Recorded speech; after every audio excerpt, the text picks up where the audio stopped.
Ich hoffe, ihr kennt noch meine Videos zur Schnitttechnik an der Bandsäge.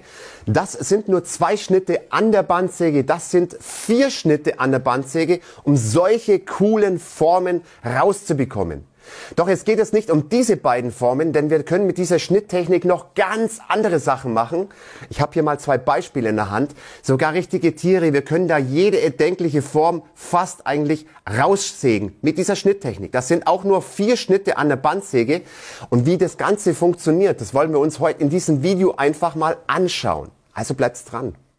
Herzlich willkommen bei Gipfelholz. Ich bin der Jens und wer mich schon länger verfolgt, der kennt diese beiden Videos mit der Schnitttechnik an der Bandsäge. Leute, das ist sowas von total einfach, dann so eine coole Form an der Bandsäge rauszusägen. Das sind nur 4 Schnitte und das sind nur 2 Schnitte an der Bandsäge. Richtig geil, wer die Videos nicht kennt, schaut sie gerne nochmal an. Ich werde sie euch unten in der Videobeschreibung oder da oben einfach nochmal verlinken. Leute, aber es geht nicht nur um diese Formen. Wir können wirklich alles Mögliche an Formen mit dieser Technik raussägen. Ich habe da mal diese 2 Beispiele. Das sind Tiere, das ist ein Hirsch, das ist ein Rentier. Hey Leute, Weihnachten kommt, ihr braucht doch bestimmt noch ein paar Geschenke. Also schaut euch das Ganze an. Wir werden es Schritt für Schritt durchgehen, wie wir an diese Formen kommen. Starten wir gleich rein und reden nicht um einen heißen Brei rum. Was benötigen wir alles? Grundvoraussetzung ist natürlich eine Bandsäge. Das ist logisch. Holz könnt ihr verwenden, was ihr wollt. Ich habe hier Konstruktionsholz, ganz normales Holz aus dem Baumarkt und zwar 100 mm auf 60. Die Größe entscheidet natürlich auch, wie groß ihr eure Figuren haben wollt. Müsst ihr selber entscheiden. Wir wollen uns ja solche Figuren aussägen aus der Bandsäge, aber jetzt sagt sich der eine oder andere, hey, wie soll ich denn da rankommen? Ich möchte nicht nur einfach sägen an der Bandsäge, ich möchte euch zeigen, wie ihr zu diesen Figuren kommt. So, jetzt sage ich mal euch die erste Möglichkeit. Die erste Möglichkeit ist natürlich, wenn ihr so ein bisschen begabt seid, künstlerisch begabt seid, um das Ganze selber zu zeichnen. Ich habe hier auch mal verschiedene Sachen da. Hier ist es. Und zwar, auf was müsst ihr achten? Also das ist jetzt hier die Frontansicht des Rentiers und das ist die Seitansicht des Rentiers. Es kommt immer darauf an, in welche Richtung natürlich der Elch dann gucken soll. Der guckt jetzt zum Beispiel nach vorne und der guckt zur Seite, wenn man es so sieht. Und dann müsst ihr es halt auch verschieden zeichnen. Das heißt, wo fangen wir denn an? Das hier ist die schmale Seite des Holzes, da müsst ihr halt darauf achten, dass ihr nicht breiter zeichnet, wie das ganze Holzstück hier ist. Und das hier ist die breite Seite des Holzes, das kommt zum Beispiel da drauf. So, jetzt müsst ihr noch auf was ganz anderes achten. Das ist gar nicht so einfach zum Erklären einfach. So, ihr seht es jetzt hier, habe ich mir Hilfslinien gemacht. Das heißt, hier eine Hilfslinie ziehen und das ist jetzt die Höhe vom Schritt. Die sollte natürlich, ja, ich sage es mal, auf derselben Höhe liegen, weil sonst schaut es ein bisschen komisch aus beim Sägen dann. Und ihr müsst euch da so ein bisschen Hilfslinien reinziehen. Da am Hals ist es nicht wirklich so schlimm. Am Kopf ist es noch eine wichtige Geschichte und zwar zieht ihr euch da auch nochmal, inwieweit das Geweih nach unten rein soll in den Kopf, also hier praktisch die Seitansicht. Bis dorthin soll das Geweih gehen und deshalb geht es auch dann nachher dann, wenn man es auf einer anderen Seite sieht, auf diese Höhe hier. Da müsst ihr ein bisschen drauf achten. Ebenso mit dem Geweih, das könnt ihr natürlich auch zeichnen, wie ihr wollt. Ihr müsst es natürlich noch alles mit der Bandsäge sägen können. Diese Variante hat jetzt nur ein Horn hier oben drauf oder ein Geweih oben drauf. Wenn ich jetzt zum Beispiel diesen Zacken oder dieses V hier reinmache, das wäre dann hier, dann wird das Ganze nämlich anders ausschauen. Ich zeichne das mal so leicht an. Dann würde nämlich das Geweih so ausschauen, wie ihr es jetzt gerade sehen könnt. Dann wäre dieses V hier drin, das wäre hier. Also ich hoffe, ihr wisst, was ich meine. Ihr müsst bloß auf die Breite achten, auf diese Sachen achten hier und dann könnt ihr das auch selber zeichnen. Also ihr seht, ich habe da verschiedene Versuche gemacht, wie es auch immer rauskommt. Hier zum Beispiel ist es jetzt so, dass der Elch, oder nicht, der Elch, Rentier, dass der praktisch zur Seite guckt, wie hier. Also ihr seht, ich stelle den jetzt so hin und der guckt dann einfach rüber.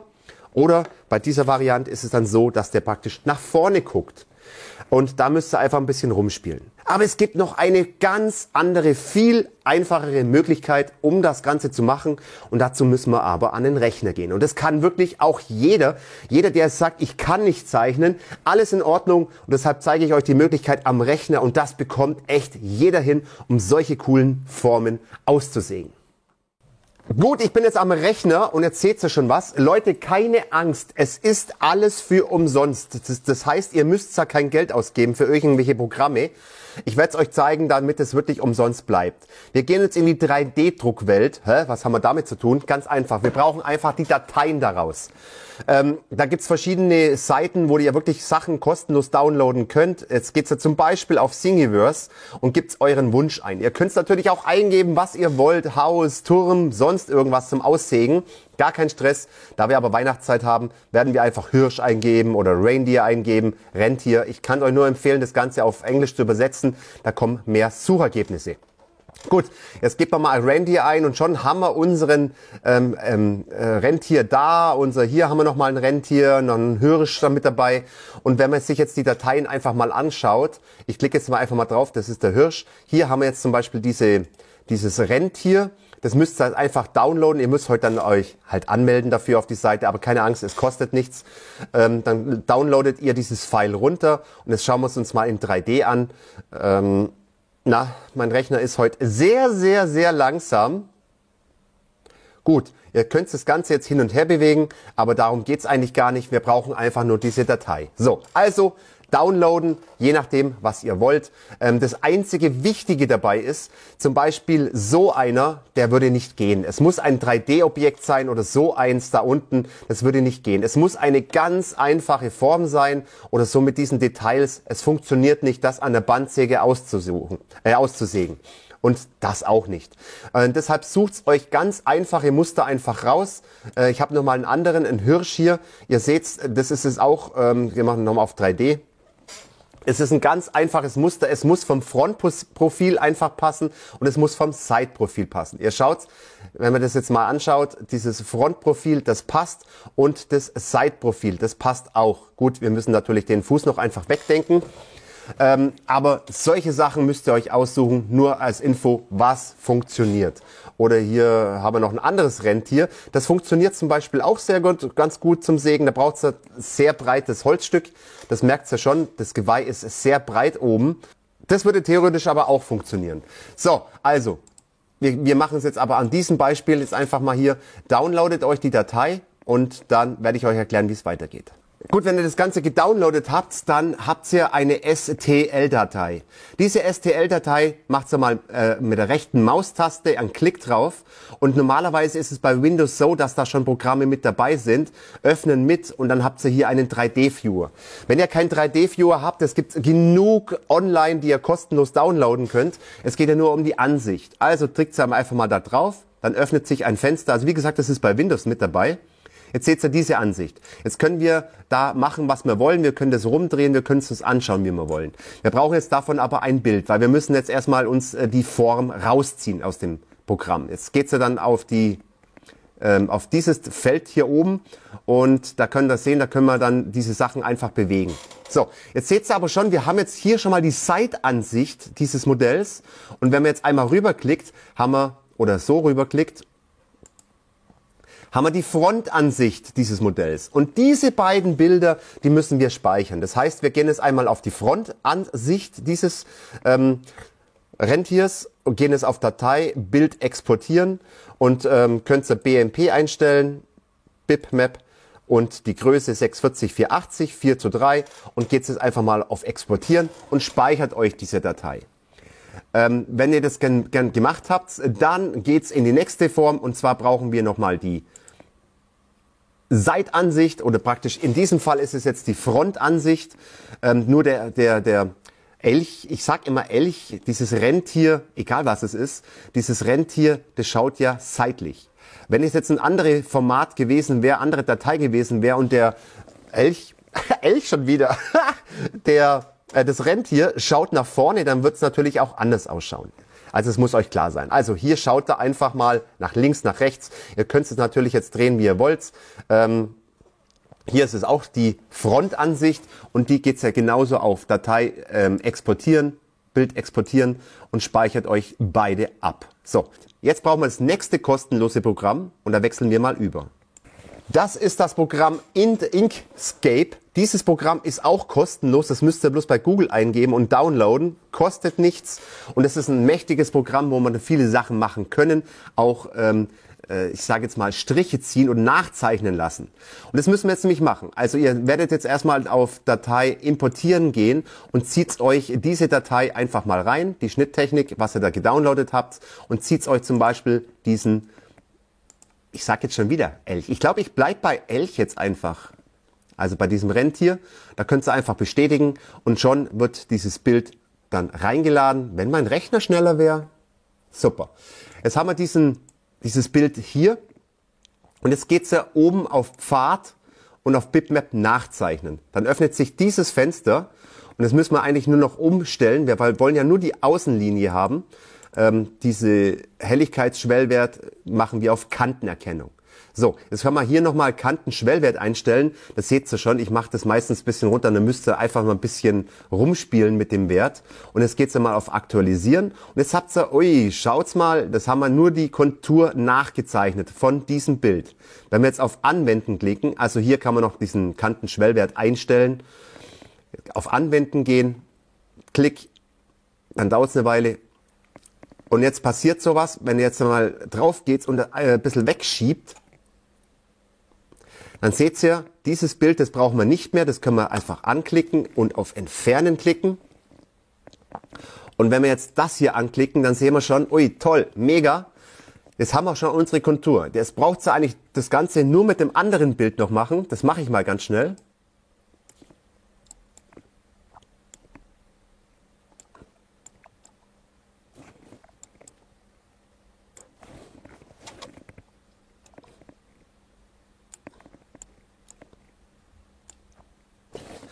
Gut, jetzt haben wir beide Dateien reinbekommen. Einmal die Frontansicht, einmal die Seitenansicht. Und ich werde es nachher mit meinem Laser, wozu habe ich denn einen Laser, werde ich mir Schablonen einfach machen. Und dann müsst ihr halt in eurem Laserprogramm einfach das Ganze noch bearbeiten, damit die Schnittdatei richtig rauskommt. Sprich, diesen Strich hier wegmachen. Aber für diejenigen, die jetzt keinen Laser haben und keine Schablone brauchen, die können sich natürlich auch eine Schablone aus Papier machen. Das heißt, wir drucken das Ganze nachher nämlich aus. Ihr müsst es dann einfach nur mit der Schere ausschneiden und dann hinhalten. Jetzt gebe ich euch noch einen Tipp und zwar können wir jetzt noch die Größen ändern. Das heißt, die Größen sind jetzt erstmal ganz wichtig, dass beide Dateien auf derselben Höhe sind, also praktisch dieselbe Größe haben.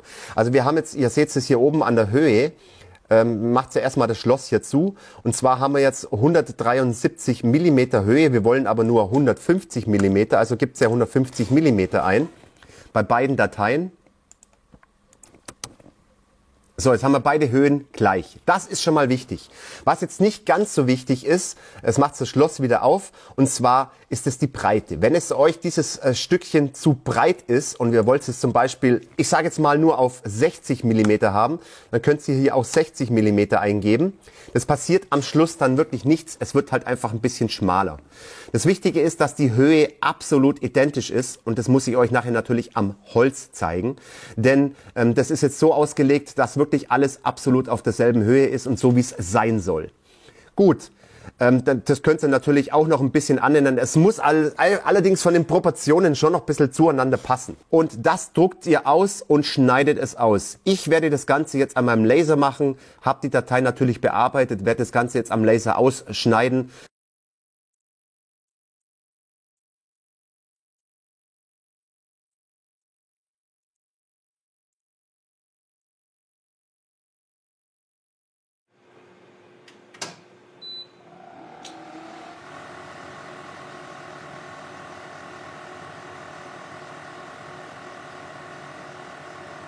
Jetzt möchte ich euch noch mal ganz kurz dieses andere Beispiel noch mal zeigen mit diesem Hirsch.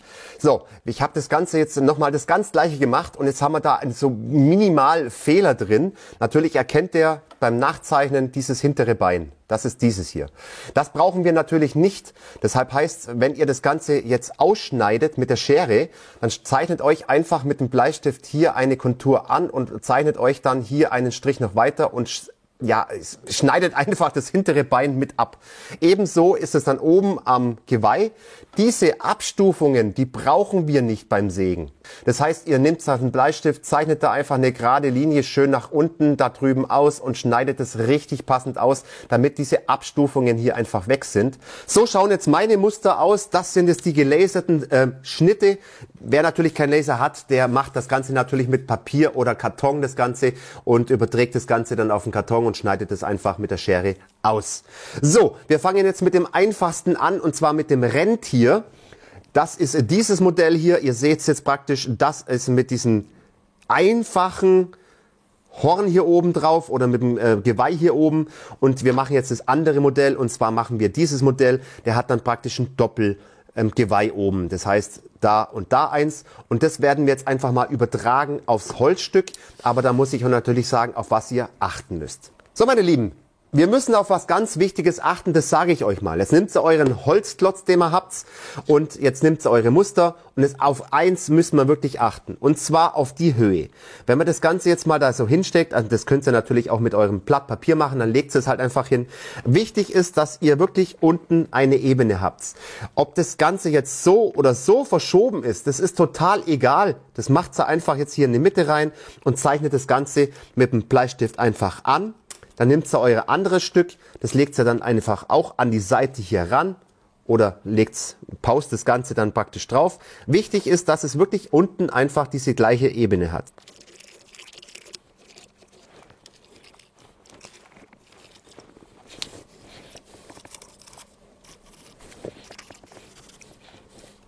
Aufgezeichnet haben wir es jetzt, ihr seht es jetzt gerade. Und jetzt können wir an die Bandsäge gehen. Was wir noch benötigen, ist ein Klebeband, das könnt ihr euch schon mal herrichten. Und noch ein Tipp dazu, ganz langsam sägen, damit die Bandsäge nicht verläuft. Umso dünner das Blatt, umso besser könnt ihr natürlich den Kurvenschnitt machen. Ich habe jetzt, glaube ich, ein 4 oder 5 mm Sägeblatt drin, von der Stärke her. Und das solltet ihr auf jeden Fall nehmen. Einen Tipp gebe ich euch noch, wir können dieses Holzstück hier oben auch absägen. Wichtig ist, dass wieder diese eine Höhe eingehalten wird. Das werde ich auch noch machen, dann muss ich nicht ganz so viel sägen hier oben, also werde ich das noch mal ein bisschen kürzen. Starten würde ich an eurer Stelle einfach mit der schmalen Seite vom Holz und das wird alles weggehen hier. Das wird alles weggesägt.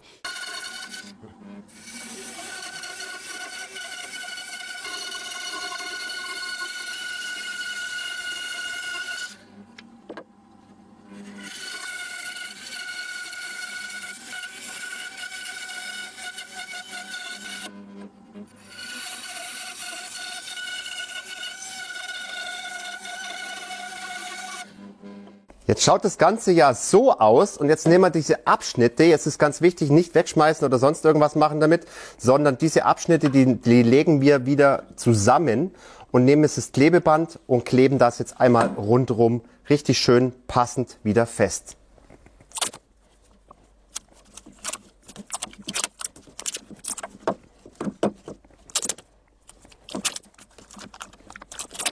Jetzt schaut das Ganze dann wieder so aus. Und wenn ihr jetzt die Striche nicht seht, dann könnt ihr sie einfach nochmal mit dem Bleistift nachzeichnen oder mit dem Stift nachzeichnen, damit ihr einfach seht, wo ihr sägen müsst.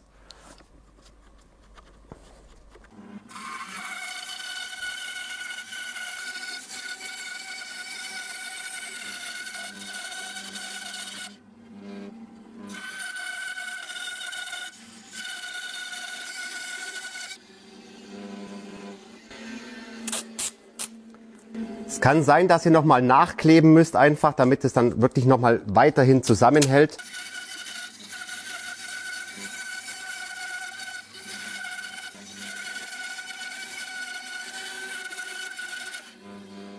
Jetzt packen wir das Ganze mal einfach aus und schauen, was passiert.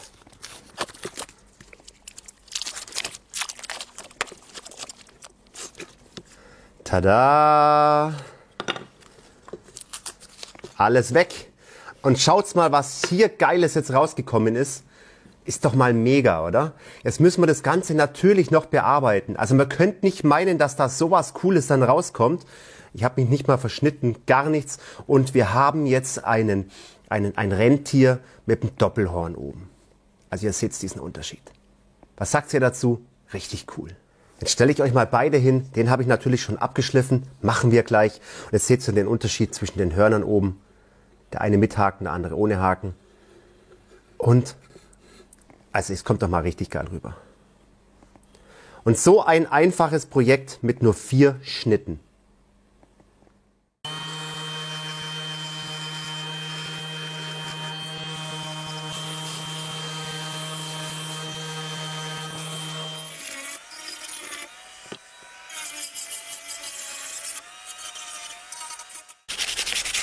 Also ich muss zugeben, das Schleifen ist das meiste an diesem Projekt hier. Aber wenn wir dann fertig sind, ihr seht es jetzt selber, die schauen doch mal richtig geil aus. Und ihr könnt sie ja anpassen, wie ihr wollt. Und ich zeige euch nochmal, was ihr zum Beispiel auch an der Zeichnung noch ändern könnt. Was können wir denn noch verändern? Wir haben ja diese Datei diese 3D-Datei aus dem Netz gezogen, aber wir können die selber auch noch abändern.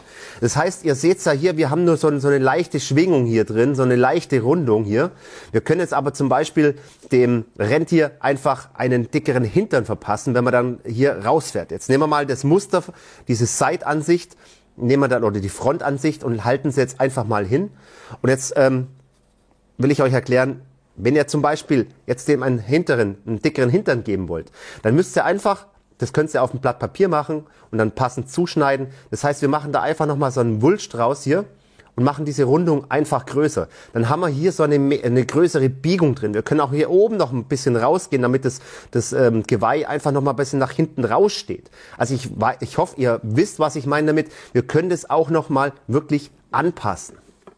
Wer sich jetzt an ein mächtigeres Projekt rantraut, der kann gern auch so einen Hirsch machen. Ich muss sagen, da müsst ihr schon ein bisschen Erfahrung mit der Bandsäge haben, um das Ganze so schön rauszusägen. Das ist nämlich gar nicht ganz so einfach. Also so eine Variante ist dann eher für diejenigen, die dann schon mal Übung gehabt haben mit diesem Modell hier, weil das ist es wirklich richtig einfach, aber wir wollen das Ganze jetzt mal auf dem anderen Stückchen machen und wollen diesen Hirsch machen. Das mache ich aber im Schnelldurchlauf, da brauche ich nichts mehr erklären. Es ist es ganz genau, exakt dasselbe. Wir werden das Ganze jetzt dann hier drauf übertragen und werden das Ganze an der Bandsäge einfach sägen.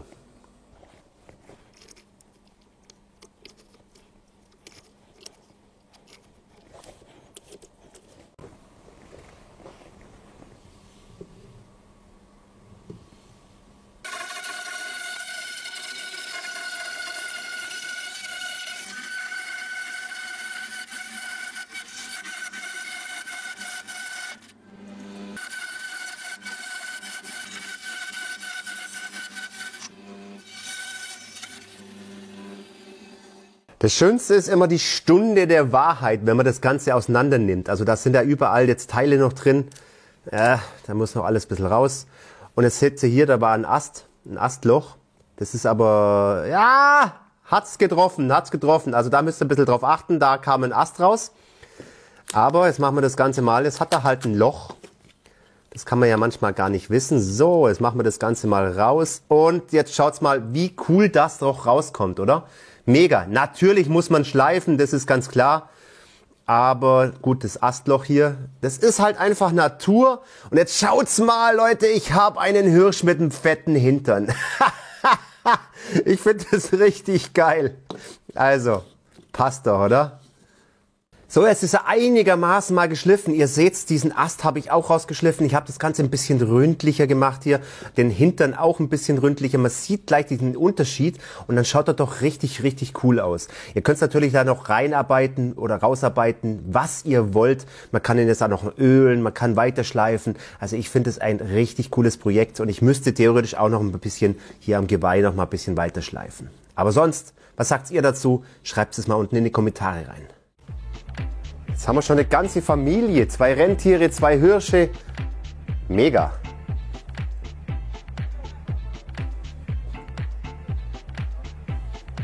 So, meine Lieben, was haltet ihr davon? Schreibt es mal bitte unten in die Kommentare rein, wie ihr diese Schnitttechnik findet. Es geht prinzipiell nicht um diese Figuren selber, weil wir können ja raussägen, was wir wollen. Ich habe es euch ja gezeigt, wie es funktioniert. Aber es geht jetzt mal prinzipiell um die Schnitttechnik.